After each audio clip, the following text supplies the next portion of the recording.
नमस्कार. Police flash news वृत्तसमूहामध्ये आपलं हार्दिक स्वागत आहे. वेद विधानसभेचे मध्ये आपल्यासोबत आहेत अपक्ष उमेदवार स्वप्नील जाधव साहेब, मी उदगीर विधानसभेच्या संदर्भात तुम्हाला काही प्रश्न विचारू इच्छितो. तुम्ही अपक्ष आहात, तरुण आहात, तुमच्याकडे अशी कोणती राजकीय भूमिका आहे की ज्यामुळे तुम्ही उदगीर विधानसभा मतदारसंघावर दावा करू शकता? नमस्कार, मी स्वप्नील जाधव. उदगीर जळकोट विधानसभेमध्ये अपक्ष उमेदवार म्हणून मी आज काम करत आहे. आणि काम करत असताना माझ्याकडं बघण्याचा दृष्टिकोन आज भरपूर लोकांचा बदललेला आहे.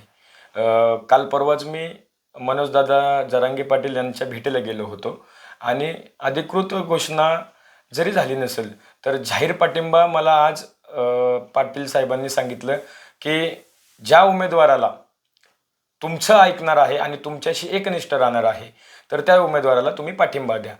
तसं बघितलं गेलं तर 2016पासून मी मराठा समाजाला आरक्षण मिळावं म्हणून एक मोठा लढा उभा केलेला आहे. आणि त्या लढ्याला आजपर्यंत मला असं वाटतंय 2018 साली काकासाहेब शिंदे यांचं जलसमाधी झाली त्या टायमाला पिंपरी चिंचवड शहर बंद करण्याचं काम स्वप्नील जाधवने हाती घेतलं होतं.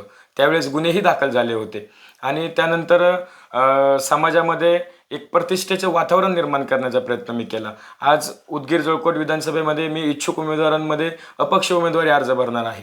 तर मराठा समाजाचे असंख्य कार्यकर्ते आणि मातंग समाजाचे असंख्य कार्यकर्ते आज माझ्यासोबत आहेत आणि तसंच मुस्लिम समाजाचे कार्यकर्ते माझ्यासोबत आहेत. हा सगळा लढा उभा करत असताना खूप कठीण परिसरातनं जात असताना त्या सगळ्या लढ्याला आज कुठंतरी यश प्राप्त झालं. आणि मनोजदादांचं खरं तर मला अभिनंदन करूशी वाटतं की कुठल्या तरी एका अपक्ष उमेदवाराला किंवा पक्षाच्या उमेदवाराला त्यांनी पाठिंबा द्यावं जो पक्षाशी एकनिष्ठा नसलेला व्यक्ती असला पाहिजे आणि समाजाचं काम करण्याची धमक त्याच्यात पाहिजे आणि समाजाला आरक्षणासाठी त्यांनी विधानसभेमध्ये आपली बाजू मांडली पाहिजे आणि त्याच पद्धतीने मी तो प्रयत्न करणार आहे. या व्यतिरिक्त तुम्ही समाजातील इतर घटकांसाठी काय अजेंडा घेऊन जाणार आहात किंवा काय भूमिका घेऊन जाणार आहात समाजाच्या समोर? आज सगळ्यात पहिल्यांदा बेरोजगारीचा प्रश्न आहे आणि उदगीरचा जसा पाहिजे होता तसा विकास तर झाला नाही, पण खेडेपाड्यामध्ये तर विकासही झालेला नाही.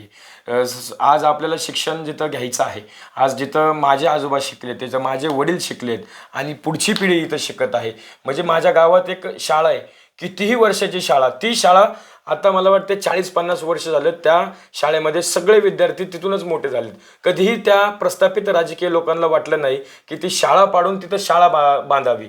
मग त्या शाळेसाठी उभारणी किंवा नवीन शाळा तिथं उपस्थितीत करणे किंवा प्रत्येक खेड्यापाड्यामध्ये जे लहान गट आहेत तिथं लोकसंख्या आणि विद्यार्थी संख्या पटसंख्या का कमी होती ह्याच्याकडे मी प्रामाणिकपणे लक्ष देणार आहे. आणि राहिला प्रश्न बेरोजगारीचा, तरुण आपले भरकटलेले आहेत. विधानसभेतले तरुण आपले उपजीविका भागवण्यासाठी आपलं पोट भरण्यासाठी इकडं तिकडं भरकटच जावं लागतं.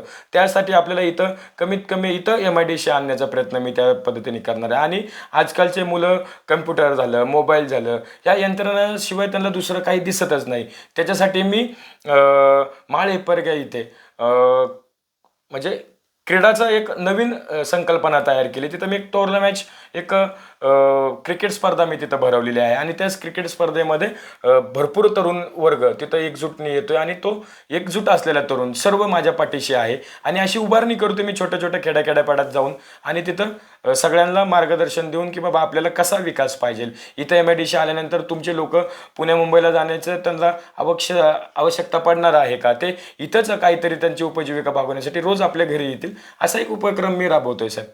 बरं, तुम्ही आता म्हटलात की दलित, मुस्लिम, OBC माझ्यासोबत आहेत. आपण मुस्लिमांसाठी काय केलेलं आहे असं मला वाटतं मुस्लिम तुमच्या सोबत राहावेत? नक्कीच चांगला प्रश्न आहे. मला असं वाटतंय जो आज वक्फ बोर्ड हा विषय भाजप सरकार जो बंद पाडण्याचा प्रयत्न करणार आहे त्याच्यावर एक कुठंतरी खूप मोठ्या संख्येने कुठंतरी त्याच्यावर एवढा अत्याचार, एवढा अन्याय तिथं होत आहे. तर तो तर विषय मला पटलेला नाही. किंवा मुस्लिमांचं अस्तित्व संपणं हे कितपत भारतामध्ये योग्य आहे. आणि मला वाटतं की माझ्या मतदारसंघामध्ये खूप मोठ्या संख्येने मुसलमान समाज इथं आहे, आणि त्या मुस्लिम समाजाला न्याय देण्यासाठी, आणि मुस्लिमच समाजाला न्याय देण्यासाठी नाहीच तर प्रत्येक जाती धर्मासाठी न्याय देण्यासाठी स्वप्नील जाधव खास करून प्रयत्न करणार आहे. आणि त्याच वक्फ बोर्डाला लागूनच विषय आमच्या अण्णाभाऊ साठेच्या स्मारकाचा विषय आहे. तिथंही त्या समाजाला आणि माझ्या समाजाला तिथंही न्याय मिळणार आहे. आणि मराठा समाजाला आज तुम्हाला सांगतो मी, 500 रुपयाच्या बॉन्डवर लिहून द्यायचंय की माझा जो उमेदवार आहे, जो आमदार होणार आहे, तो विधानसभेमध्ये त्यांनी तो प्रश्न मांडला पाहिजे. आणि माझे खरं आव्हान आहे की मी सांगतो, 500 रुपयाचा बॉन्ड आणतो आणि माझ्या रक्ताने त्या बॉन्डवर लिहून देतो की माझा जीवन जोपर्यंत संपत नाही तोपर्यंत मराठा समाजासोबत एकनिष्ठेने मी राहणार आहे. त्याच्यामुळं सगळ्या गोष्टी मला वाटतं सोयीस्कर पद्धतीने चाललेल्या आहेत. बर, म्हणजे उदगीरचा विकास झाला नाही असं आपण म्हणताय? 100% साहेब. म्हणजे विकासाची तुमची काय कल्पना आहे? बघा, एक बेरोजगाराच्या हाताला काम भेटावं हे माझं ब्रीदवाक्य आहे, आणि शेतकऱ्यांच्या कामाला दाम भेटावं हे माझं दुसरं ब्रीदवाक्य आहे. आपल्या इथे आडात लाईन आहे तर तिथं शेतकऱ्यांचा पिकाला भाव कशा पद्धतीने भेटतं आज आपण सगळेजण बघत आहात. तुम्ही पत्रकार आहात, तुम्हाला सगळ्या गोष्टीचे तुम्हाला जाणक आहात. त्या गोष्टीमुळे तिथं शेतकऱ्यांना भाव भेटत नाही. प्लस आपल्या कामगारांना किंवा कष्टकऱ्यांना किंवा बेरोजगारी जे शिक्षित लोक आहेत, जे शिक्षण करून सुद्धा आपल्या घरी आहेत आज, किंवा त्यांना मोबाईल, जसं पहिलं होत होतं की महिलेला मूल आणि चूल असं दिसायचं, आज आपल्या सर्व तरुण वर्गाला मला असं वाटतंय मोबाईल आणि इंटरनेट ह्याच्याशिवाय दुसरा पर्याय दिसत नाही. त्याच्यापेक्षा थोडंसं वेगळं करण्याचा प्रयत्न मी नक्कीच करेल. आणि मला असं वाटतं उदगीर शहराला आणि जळकोट शहराला नक्कीच MIDC आल्यानंतर तिथं उद्योगधंदे येतील, आणि उद्योगधंदेनंतर तिथं मला वाटतं 20 ते 25 हजार एका कामगाराला, एका बेरोजगाराला पगार तिथं भेटेल, आणि त्याची उपजीविका भागवण्यासाठी त्याला पुणे मुंबईला जाण्याची आवश्यकता पडणार नाही. आणि तेच मला पहिलं धोरण मला करायचं आहे. म्हणजे उद्योगधंदे उभारावेत ही मुख्य संकल्पना. एकच नंबर त्या धोरणाशिवाय माझं दुसरं धोरण नाही.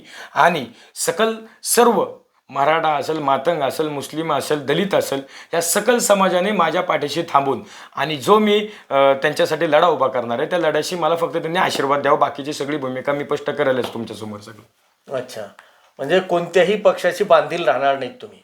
मला असं वाटतं आताच मी ज्यांचा आशीर्वाद घेऊन आलो होतो नुकतेच 2-3 दिवस झाला, आणि ज्यांची प्रेरणा माझ्या हृदयात, माझ्या रक्तात आहे, तसे आमचे मनोजदादा जरांगे पाटील यांच्याशी मी एकनिष्ठ आहे. त्यांनी आजच सांगितलं की महायुतीला पण मतदान करायचं नाही आणि महाविकास आघाडीला पण करायचं नाही, पण जिथं SC कॅन्डिडेट आहे तिथं आपण उमेदवार द्यायचा नाही. म्हणजे असं नाही की तिथं ते पाठिंबा देणार नाहीत. तिथं निश्चितच विचार मराठा समाजाचा केला जाईल की मराठा समाजासाठी झटणारा माणूस कोण आहे. आजपर्यंत आपण जसं आपलं आरक्षित हा मतदारसंघ झाल्यापासून मला वाटतं कुठल्याही प्रतिनिधींनी की मराठा समाजाविषयी कुठली अस्मिता नसलेला हा उमेदवार इथं दिलेला आहे. आणि मला असं वाटतं की आज मराठा समाजाविषयी अस्मिता आणि प्रेम आणि भावना जी स्वप्नील जाधवमध्ये आहे ते कुठल्याही उमेदवारामध्ये नाही. आणि 100% मी त्या परीक्षेमध्ये पास होईल असं मला तरी वाटते. अच्छा, म्हणजे पूर्ण तयारीनिशी तुम्ही उतरलात का? कारण तुमच्या प्रतिस्पर्धी उमेदवार हे खूप ताकदवर आहेत, त्यांच्या तुलनेत तुम्ही तयारी कितपत केलेली आहे? मला कळलं तुम्हाला काय म्हणायचं आहे. ताकदवर म्हणजे आज उदगीर जळकोटमध्ये फक्त पैशाचं वारं पाहिजे. प्रत्येकजण मला फोन करून विचारते की बाबा ह्यांच्याकडे एवढे पैसे आहेत, मग तुम्ही माघार घेणार का? ह्यांच्याकडे तेवढे पैसे आहेत, मग तुमचं कसं होणार? मग तुम्ही कसं कितपत लढाई देणार? एकच सांगतो, मला एकच तुम्हाला सगळ्यांना सांगायचं आहे की ज्या पद्धतीने पैशाचा वापर होतो त्याच पद्धतीने माझ्यासोबत जो समुदाय आहे, ज्या पद्धतीने ताकद आहे, ती ताकद पैशाच्या पुढं काय चालणार नाही असं समजू नका.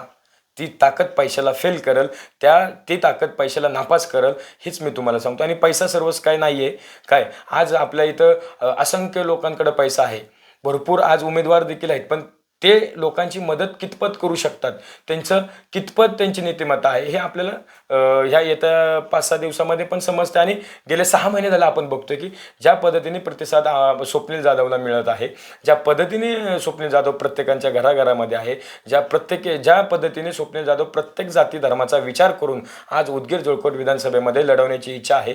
तो मुस्लिम समाज असेल, तो मातंग समाज असेल, तो मराठा समाज असेल, तो बौद्ध समाज असेल, ह्या सगळ्याचं आणि सगळ्या समाजाचा मला अभ्यास आहे.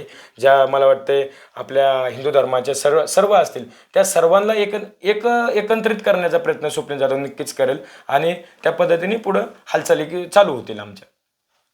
धन्यवाद सर.